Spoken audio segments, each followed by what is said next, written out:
එක දවසක් එක පුතෙක් උදේ පාන්දර අම්මා හදලා දෙන කෑම එකට බනිනවා. කෑම එකේ තියෙන පොල් සම්බුලුයි බතුයි.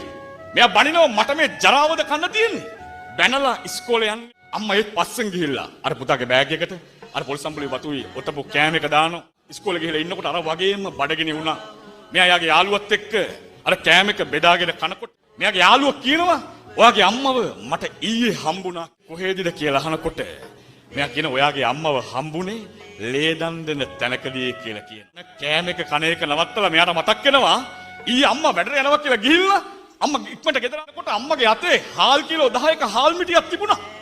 අම්මගේ අතේ තිබුණ මාළු පාන් ගෙඩියයි කිරි පැකට් එකයි අනේ පාඩම් කර කර හිටපු මට දුන්නා නේද කියලා මේ පුතාට මතක් වුණා. ලේ ටික දන් දීලා එතනින් හම්බුන හාල් ටික ගෙනල්ලා නේද මගේ අම්මා පොල් සම්බුලුයි බතුයි එක්ක මේ කෑම එක දුන්නේ.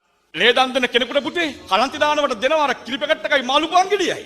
අනේ අම්මා ඒකත් කන්න නැතුව ඉනේ ගහගෙන ඇවිල්ලා මට දුන්නා නේද කියලා මේ පුතාට මතක් වෙනවා. අම්මට වැඳලා යන පුතා එදා අම්මට වැඳලා නෙවෙයි ගියේ. අර කෑම එකට වැඳා නලලට අත් දෙක තියලා කෑම එකට වැඳා.